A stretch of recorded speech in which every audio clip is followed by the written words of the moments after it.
రాజన్న సిరిసిల్ల జిల్లా ఎల్లారెడ్డిపేట మండల కేంద్రంలో శుక్రవారం సిరిసిల్ల కాంగ్రెస్ పార్టీ నియోజకవర్గ ఇన్ఛార్జ్ మీడియా సమావేశం నిర్వహించారు. ఈ సందర్భంగా కేకే మహేందర్ రెడ్డి మాట్లాడుతూ సిరిసిల్ల ఎమ్మెల్యే కేటీఆర్ పై మండిపడ్డారు. గుమ్మడికాయల దొంగ అంటే భుజాలు తడుపుకున్నట్లు నా ఫోన్ కూడా ట్యాప్ అయిందేమోనని, తానంటే తనపై అక్రమ కేసులు పెడుతూ పరువు నష్టం దావా వేస్తున్నారని తీవ్రస్థాయిలో విరుచుకుపడ్డారు. అలాగే కరీంనగర్ ఎంపీ బండి సంజయ్ ఉమ్మడి కరీంనగర్ జిల్లాకు గాని రాష్ట్రానికి గాని చేసిందేమీ లేదని, దేశంలో నరేంద్ర మోడీ ఏం చేయలేదని విమర్శించారు. కాంగ్రెస్ పార్టీతోనే సంక్షేమ పాలన సాధ్యమవుతుందని కేకే అన్నారు.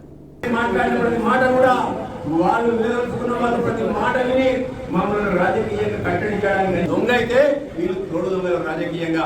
ఇటువంటి వాళ్ళు మళ్ళీ ఒకసారి తెలంగాణ ప్రజలను మోసం చేయడానికి కేసీఆర్ గారు మళ్ళీ ఒక బండి సంజయ్ గారు వస్తారు. బండి సంజయ్ గారికి 5 సంవత్సరాలు ఎమ్మెల్యే ఎంపీ ఉండి ఈ ప్రాంతానికి ఏం అభివృద్ధి చేసిందో ఒకసారి వారు ఆత్మవిమర్శలు చేసుకోవాలని చెప్తుంది. ఈ ప్రాంతానికి కాదు, ఈ దేశానికి కూడా నరేంద్ర మోడీ గారు వెలగబెట్టింది ఏందో మన బ్యాంకు ఖాతాలకు 15 లక్షల రూపాయలు ఒకసారి అడగాలి. మరి సంవత్సరానికి 1 కోటి ఉద్యోగాలు ఇస్తానని పెట్టి ఇలా మనకి సంవత్సరానికి మన ఉద్యోగాలు 1 కోటి ఉద్యోగాలు ఇచ్చినా అడగాలి.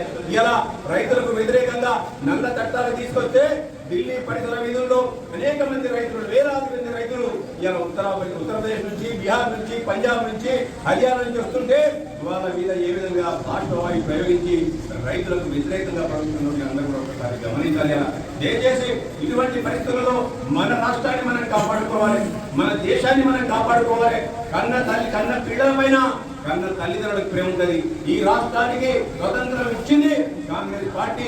ఇలా కాంగ్రెస్ పార్టీ కన్న బిడ్డ తెలంగాణ, ఈ దేశానికి స్వతంత్రం తీసుకొచ్చింది కాంగ్రెస్ పార్టీ. కాబట్టి భారతదేశాన్ని కూడా కాపాడే బాధ్యత కాంగ్రెస్ పార్టీ పైన ఉంటుంది.